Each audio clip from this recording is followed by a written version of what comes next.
Welcome back, people, to another episode of Talkin Lost. A very, very good episode that we're covering today. The 23rd Psalm. We finally get the backstory of the very large, very mysterious, but very significant character, Mr. Echo, in this episode.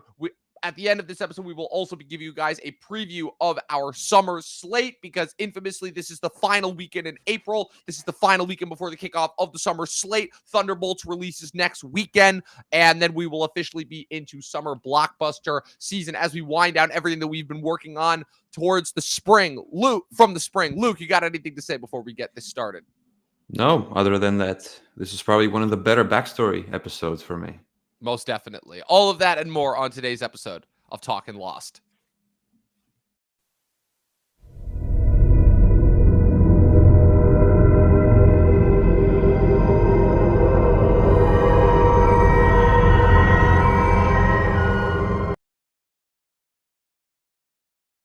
All right, people. So, season 2, episode 10, the 23rd Psalm. So, what I like to look at this episode as is if season 1 was kind of, again, just getting to know all of the characters and their relative backstories as they're kind of just learning to survive on this island, and there weren't really too many kind of overhanging arcs. Season 2, I would say, is split into kind of like, I would say, 4 major arcs, I would say. So we wrapped up arc 1 officially last week, right? Where you had you had the overhanging plot line that was established in the pilot episode, the man of science, man of faith, with the introduction of the hatch and the pushing of the button every 48 minutes or so. Then you have kind of, again, the introduction of the tail end survivors, Michael, Jin, and Sawyer making their way back to the island, meeting the tail end survivors, learning that they were on the plane, and then kind of the journey back to the mainland survivors. And then obviously that resulted in the events of the last 2 episodes.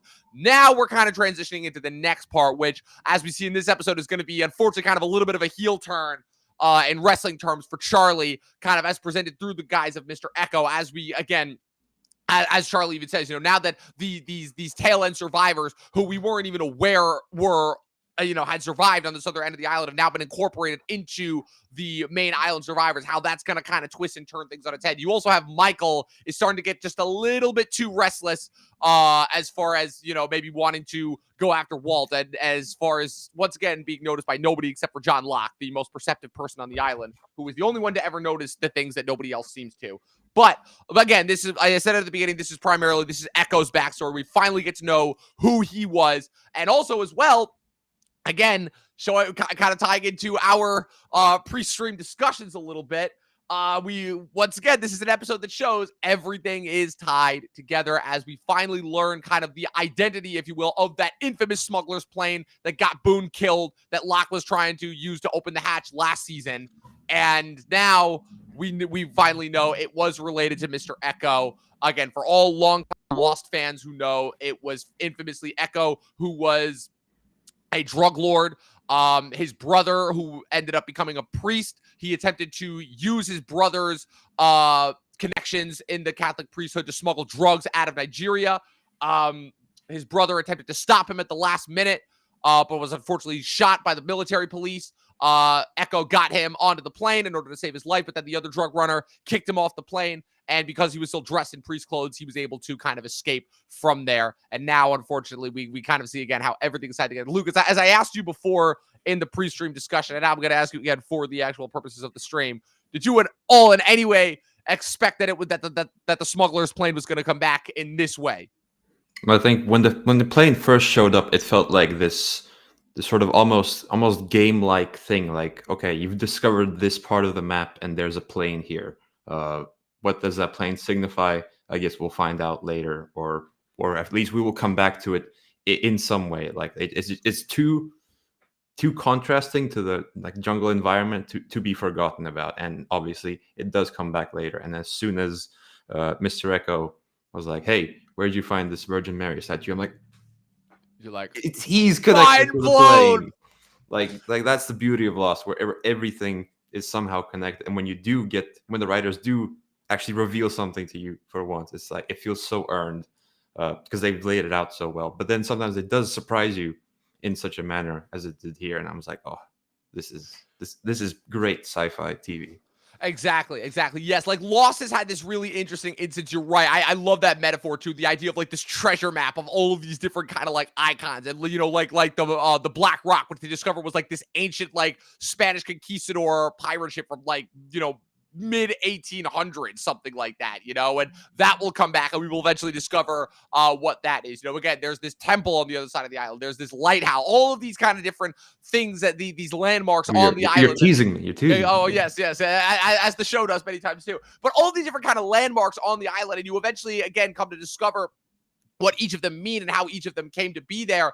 And again, some of which don't get paid off until the last season, but that's the power of the show. It really is one of the few shows that rewards your time that you've spent investing in this show. And what's so interesting about a character like Echo is that Echo, again, he's this big, massive, imposing force, but also this strange source of wisdom too. Like he was kind of, for lack of a better word, the tail end survivor's John Locke. He was always the one looking at the alternate perspective. He was always the one that would make the decisions that you would least expect to come from a guy like him, but would always end up benefiting everybody for the whole. He was the one that realized, like, yeah, we need to get Sawyer back, and he kept saying, like, oh, I'm not doing it for him. And he would keep drawing it. And also in the collision episode, when he was talking Jack down from wanting to go after Ana Lucia and them, being like, it was an accident, and you guys going after them with guns is not going to solve anything at all. And so you've constantly been wondering how, again, such a big, imposing figure who hits people with a stick, and it comes off the Jesus stick, as Charlie calls it. Exactly. He may or may not be religious. You're like, what is this guy's deal? And we really haven't had this sort of a mystery, I would say, since season 1. Again, this is very similar to Collision in the sense of the reason why I feel like those 2 episodes stand out is those are season 1 episodes, structured like season 1 episodes, placed in the middle of season 2. I feel like Abandon as well also kind of sort of work like that, but that one was more, again, like a build up to a shock reveal. So again, like tying in, I guess, getting into the main plot on the island. So you have kind of Echo, he's approached by Claire, who asks him about the stick, whatnot. She casually drops, the fact that, she's like, oh, Charlie's religious, but I think that, but he won't admit it to me because of that Virgin Mary statue that he's carrying around. And Echo immediately like shocks his head. He's like, Virgin Mary statue. He's like, and he immediately goes over to Charlie and he's like, where did you get this? And it's another one of those classic Lost-isms where it's like, a character is like forcing the story along, but not revealing why. It's one of those things where it's like, it kind of only works as part of a TV show because any regular character would be like, no, I'm not going anywhere doing anything until you tell me what the hell is going on. But obviously, there's also a massive size advantage, and Charlie does have some understanding that, if he doesn't do what Echo says, Echo will like grind his skull into a pulp with his bare hands if he wants to. So you kind of have that little interesting size dynamic there. But what this does is, again, it's, like I said, we have unfortunately been being set up for a Charlie heel turn for a while now. Ever since Saeed, without having any knowledge of Charlie's addiction problems, unintentionally revealed what was actually in the Virgin Mary statues in the smuggler's plane in the season 1 finale, Exodus. We've kind of been being set up for this for a long way now, and now it's starting to come to fruition where Echo is so hell-bent on finding the plane and finding the the source of the Virgin Mary statues in order to confirm this, that he doesn't realize just how much he's damaging the relationships that Charlie has formed, where regardless of how much Charlie has changed, whether he's just keeping the Virgin Marys, whether it's that classic, addicts thing of, oh, like I'm keeping the drugs in order to prove to myself that I don't need them, a classic addict's behavior pattern, if you will. It's a matter of it's kind of like Pandora's box. Once it's been opened, you can't put the 7 deadly sins back in the box. Freaking Claire. Unfortunately, a line has been crossed with Claire. Charlie and Claire have had problems in the past, obviously, but nothing like this. Like Claire obviously knows that he about his addiction issues in the past, but now she's like, wait, there is an entire supply of heroin that was just lying in the jungle. And you never thought to bring that up once, or that this Virgin Mary statue that you were carrying around near my infant child contained bags of heroin. It's not good. So I just wanted your thoughts on that whole breakdown scenario there. It's fascinating to say the least. Yeah, because we haven't really been with Charlie much throughout this season. Like he's had his moments here and there. We have had the seeds planted of the heel turn, but this was like probably the biggest, most significant episode for him, and putting him with like a polar opposite character like Echo, I think that Lost is really good at doing that. He's putting these these pairs of characters together in order to for the most development. And I think there was a small line about Charlie talking about his brother, Echo talking about his brother. So I thought, okay, there's a cool little parallel going there, and then eventually that does fold into Charlie like going back to his comically large stash, if you will, of Yeah. Virgin Mary statues. So I'm curious to see just how far off the deep end he goes regarding that. But him and Echo really have some big adventures throughout the island, including a very clear look Yes. at one recurring presence, Indeed, so to indeed. say. Yeah, you can tell the CG budget got up just enough for them to Oh, yeah. actually be able to show it. I'll get back to that in a bit, but you mentioned obviously Charlie's comically large stash, because that's the thing too. Up until this point, we thought that he was only carrying around the one statue they recovered from the plane with Saeed. We didn't know that he had that large of a stash. So that reveal at the end, you're kind of just like, oh, it's one of those instances where you're conflicted, because again, we love Charlie so much as a character because of everything that he's been through with season one, and his backstory and his relationship with his brother, and how we spent all of season one watching him try to improve himself as a person, both on the island and in flashbacks. It was constantly hindered by it. And, it's Dominic Monaghan, so we already have this pre-existing, so he's one of the few actors going into the show that we had this pre-existing relationship with because of Lord of the Rings. And now it's kind of, again, like Lindelof playing with our expectations, being like, oh, you love this guy so much, but he is an addict and they are still capable of this. And we are trying to show all gamuts of human behavior here, because that's what makes for the best stories. And yeah, it's a surprise to say the least, but it's definitely a good way to keep the story going, because again, if you just resolve this arc in this one episode, obviously again, you have like, it would just be like, oh, Charlie once again like has to make up to Claire, but now this is taking things in a very interesting direction. And myself, as having already seen the show and knowing where this storyline is going to go, in 2 episodes there's going to be an episode called The Long Con that sees Charlie pulling off something that you would never expect from him. And that's all that I'm going to leave it at that. But back to Echo real quick, like you were saying, again, Echo, and another again, like, so as if we didn't already have enough to go on base that Echo is the John Locke of the tail end survivors. This confirmed it, because again, we got another very interesting parallel that goes all the way back to the pilot, if I'm not mistaken, when we saw John see clearly the smoke monster coming out of the jungle. But at that time, we only saw it from his viewpoint as the camera, as the smoke monster was going through his face. This time, we're a year later, the budget's up a little higher. This time, now, you see Echo get a clear face up with the smoke monster when it comes out of nowhere. First with the little like snake noises, and then with the explosions out of the ground and the machine and the noises. Evil Dead type tracking, which exactly never get sick of that. Yeah, you never get sick of it. There's a reason why it gets used over and over again. But Echo stares that thing down, like stares it down. It does not flinch until it moves away. And again, tying into the higher religious angle, again, I believe I have told you before that there will be a point in the show. Again, the island is not purgatory. They are not dead. It is a real place. But there is a point in the island when they will come across a Jesus-esque figure. For any of the lost heads who know about Jacob, they know that he is coming. Not until later on, but he is coming. And the smoke monster, that's all that I'm going to say, Echo being as religious as he is, as is shown in his flashbacks, there is a reason why he is able to stare that thing down without flinching. Unfortunately, that may not protect him later on in the show, but for now, at the very least, God is on his side. And what's so interesting too, also, is how that ties into his backstory, where again, the thing that makes Echo such an interesting character is he's got such this interesting backstory where he's revealed to be this heinous warlord who has no problem taking lives at all. But as he says, when he meets his brother again after many years, his reasoning for it was always for that of survival, because in the opening scene that we get in the episode, it shows like just a bunch of kids somewhere in Africa playing soccer before, unfortunately, a very common occurrence that happens all over the continent. Happens where a bunch of gang members pull up and kidnap the children, and they force the one kid to try and kill one of the elders in the village. And this is of course revealed to be Yemi, Echo's brother, before Echo runs up, grabs the gun, and kills the old man in order to protect his brother. So Echo ends up being taken. We cut to years later. Echo's now a warlord, and he is still, I guess, trying to do some good, but not really. Where again, his brother, who is now a priest, is calling him out on this constantly. Where he's like, "You claim to be doing this for the betterment of Nigeria, but we all know you're really just doing this for money, you know. So let's not pretend like you're doing this for righteousness, you Yeah, know." he's like a good warlord. Like he'll shoot the gangsters, but he won't shoot the kids. He has boundaries Right.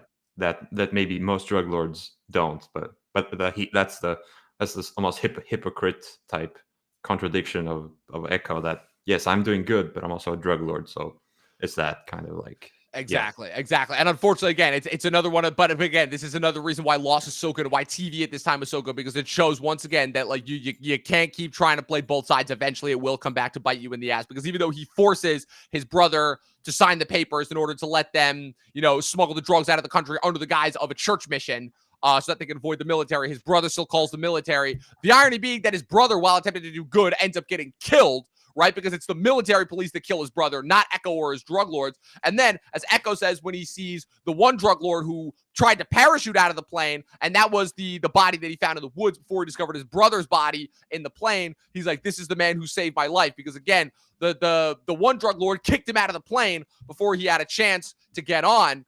I'm assuming so that he could like keep some of the profits for himself, whatever the case may be. But he ended up doing Echo a favor, because if Echo gets on that plane, he's just another dead body in the woods on the island, but now he has but now he gets the chance to kind of like have the goodbye with his brother that he never had beforehand. So once again, Lost, giving us some of the best the best, most human stories from the most unexpected places. And then we have the B plot of this episode, which again, this is the setup plot for setting us up for kind of the next couple of episodes worth of character arcs, where you see Michael in the hatch with Locke. He seems to be asking Locke just normal questions. Locke discovers like that there's a secret container with more guns in there that he's changing the combination for, just trying to ensure that no one person could walk in and just take guns whenever they want. And Michael's asking a couple questions that, of course, gets Locke thinking like, Michael, you wouldn't happen to be asking me all these questions so you can sneak off into the jungle on your own and go after Walt, would you? Because this is the other thing, too, that I completely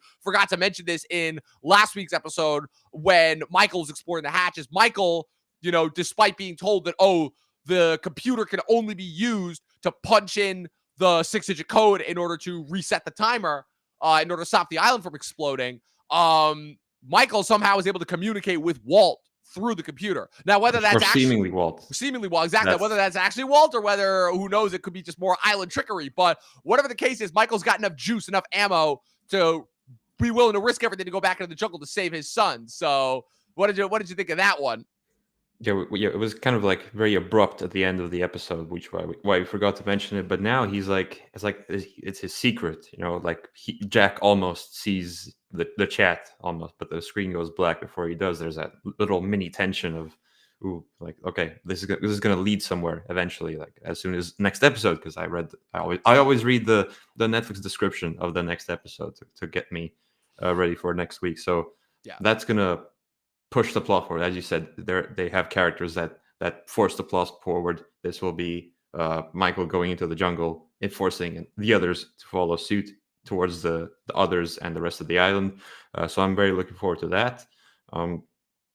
Just to go back to what you said about like Echo and how his story folds into this. Also, another Stephen King quote that I'm going to pull. That he writes stories about ordinary people and in extraordinary situations. I think that perfectly describes Lost as well. So it's these regular people with all these tragic backstories. Like they all have tragedy in some way, but they're all here for some kind of reason. yes. And to go back to the plane, now we know that it's from Nigeria. How did it get here? That is exactly. That is my next question. Yes, that is the question, which I will say right off the bat, that may or may not be answered, because unfortunately, if there's one thing that the show really tried hard to get, but I don't necessarily know if it quite got there, it's how people actually get to the island, because there's a lot of different ways to get to the island, but it's one of those things where the writers were like, we could like go out of our way to come up with all these wacky mechanics that involve bending the laws of space-time continuum in order to get to the island, or we could just kind of like do what we usually do, which is give a bunch of hints and let the audience figure it out for themselves. So I'll just let you know there. Like I said, my goal with this is to all the mysteries that do have answers to set you up for them, and all the mysteries that they really don't try to answer just to get that out of the way right there, then and there, because you're going to see, not necessarily in this season, but in the next couple seasons, there are a lot of different instances of people who just show up on the island. You're like, how did they get there? And they kind of sort of. I can live with that. The storytelling is good enough that I can live without that. And it's actually so funny too, because literally I was texting a friend of mine. He's like, "Yo, I finished it. That ending sucked." I'm like. And I'm just like, did you binge it? He's like, yeah. And I'm like, of course you think the ending sucked. You missed everything. He's like, it didn't answer anything. I'm like, the show tells you everything. You have to be paying attention, though. It's not holding your hand and telling you everything. He's like, oh. And I'm like, yeah, exactly. I'm like, I'm not going to go into detail because we're recapping this a week at a time for a reason. There was a reason why we do these recaps a week at a time. Because if you binge the show, you're going to miss shit. It's just going to happen. The human attention span is the worst that it has ever been, and it is only going to keep getting worse. So, oh, man. So, before we get out of here, Luke, as everybody probably knows, like I said, we didn't have a big movie to watch this week. I didn't get a chance to watch Havoc yet on Netflix. I didn't either. But I've heard very good things about it. I'm very excited to watch it. It's from the director of The Raid, so we will be getting to that. I also missed Accountant 2 last night. I was just way too tired. But we have officially, this is our last weekend of April. This is the last weekend of the spring. And even though I know summer doesn't technically start until June, the summer movie season is upon us, people. That's right. And the summer of 2025, after I would say a pretty rough start to the year of movies overall, it's an interesting slate, to say the least. It is definitely one of the most interesting summer slates that we've had. It's at least a dense slate. It is a dense slate, yeah. Like, all I ask for is the dense slate. Like, after the summer of no movies, the summer where every big movie went to streaming, the summer where we only had 5 movies, the summer where we had a lot of pretty big movies, but they were mostly all IP, and for the most part, they all flopped except for Barbenheimer. And last summer, which I still don't even know what to make heads or tails of last summer, where like Deadpool and Wolverine and Inside Out 2 were like the only box office hits, and everything else flopped. And also the summer of Twisters and weird summer. Shout out Twisters. Weird summer last summer. So we have with us officially, let me pull it up, our summer slate. So I'm just going to run that through for you guys right here. So seeing the first movie that you will mention on Wednesday. Yes, I'm going to be attempting to see it on Thursday. So on Monday, May 5th, when I get back from Nashville, we will be reviewing Thunderbolts, * New Avengers. We all know what that is. Then May's a little bit of a weird one this year because some of the titles that are being released are Friendship from A24 with Paul Rudd and Tim Robinson.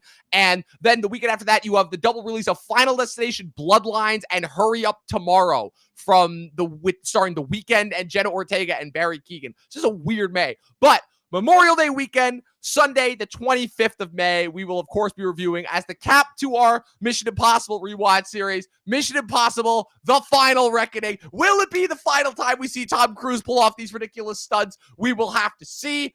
Then we have the week after that, June 8th, we have a double release of Ballerina and The Life of Chuck. Remind me again, are you guys getting The Life of Chuck or no? No sign of it. Okay, yeah, because that's a neon release, so that might have to be a little bit of a smaller one there. Then we will not be reviewing Elio, unfortunately. I may or may not be reviewing Materialist with Kristen the week after, but then 2 weeks after that, the last 2 weekends of June are going to be very, very interesting. June 22nd, we will be doing 28 Years Later, the third installment in the 28 trilogy. Danny Boyle. What date did you say it was? I think we get it a week later. Oh, you get a week. June 22nd is when we're getting 28 Years Later.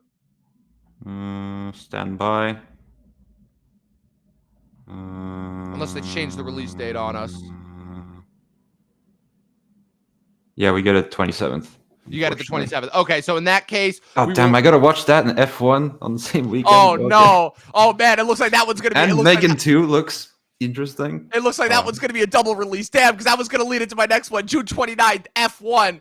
Damn, they are screwing you guys with these release dates over there. Man. Oh, man. That. So which one of those are you looking forward to more, 28 Years Later or F1? I mean, I know the answer, it's a bit of a unbalanced situation, I think. I think you should find someone to cover 28 Years Later. Okay. And I'll pop on in the F1 weekend to talk about it briefly. Got it. That sounds good. I'll do that. I might contact Helen because I think she said she was interested in that. But yeah, and then like I said, F1 the final weekend of June, and then we get into July.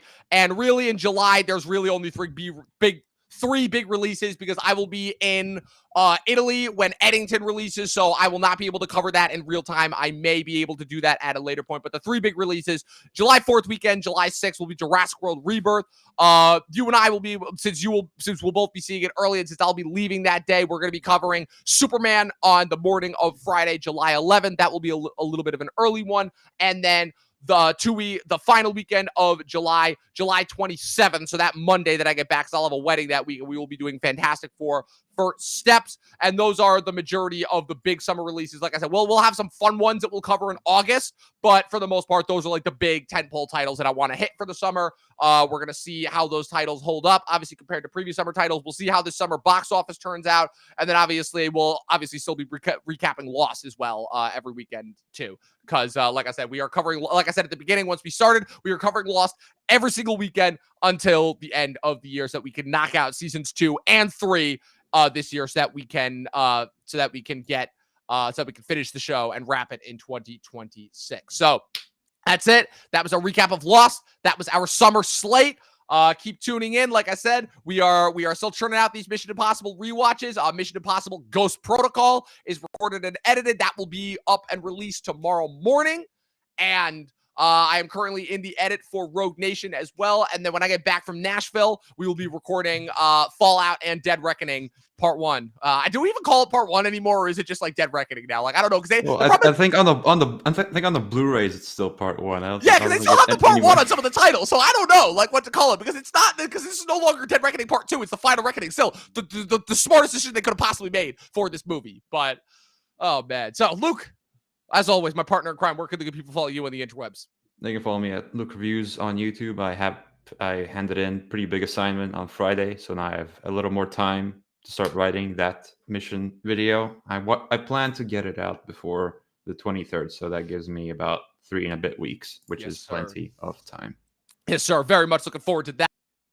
And of course, you guys can follow me with everything going on at Movie Nerd Reviews across all platforms, at Official Talkin TV Podcast across all platforms. You guys know the rest. We will see you guys next week for the beginning of the summer season with Thunderbolts. Will it hold up to the hype? We shall see. But in the meantime, people, get lost. We'll see you guys next week.